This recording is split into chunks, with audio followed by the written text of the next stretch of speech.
अल्हम्दुलिल्लाह, सुभान अल्लाह, अल्लाहु अकबर। ये अहमद और रोशन दिल वाली तस्वीर की प्यारी सी कहानी। दादी, मेरा पढ़ाई में दिल नहीं लगता, क्यों बेटा, कोई मुश्किल है? समझ नहीं आता। बेटा, अगर तुम रोज चंद खूबसूरत तस्बीहात पढ़ोगे तो तुम्हारा दिल भी रोशन हो जाएगा और अल्लाह तुम्हें बहुत पसंद करेगा। दादी, कौन सी तस्बीह पढ़ूं? सुभान अल्लाह, सुभान अल्लाह। इसका मतलब है कि अल्लाह हर ऐब से पाक है। अगर तुम ये पढ़ोगे तो अल्लाह तुम्हें नेकियां देगा और दिल को सुकून। अल्हम्दुलिल्लाह। इसका मतलब है अल्लाह का शुक्र अदा करना। जो बच्चा शुक्र अदा करता है अल्लाह उसको और नेमतें देता है। जी दादी। अल्लाहु अकबर। इसका मतलब है अल्लाह सबसे बड़ा है। ये पढ़ने से दिल में हिम्मत और ईमान मजबूत होता है। जी दादी। अल्हम्दुलिल्लाह।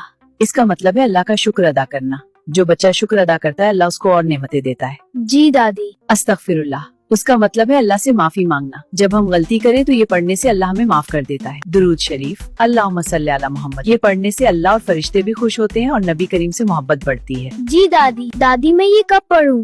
बेटा, फजर के बाद, सोने से पहले या खेल के बाद भी पढ़ सकते हो। अगर रोज 33 बार सुभान अल्लाह, अल्लाह अकबर पढ़ोगे तो तुम्हारा दिल सितारे की तरह चमकेगा। इस दिन के बाद अहमद रोज तस्बीह पढ़ने लगा।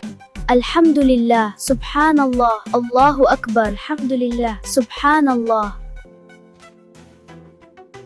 मैं तो अब रोज तस्बीह पढ़ूंगा। माशाल्लाह मेरा प्यारा बच्चा।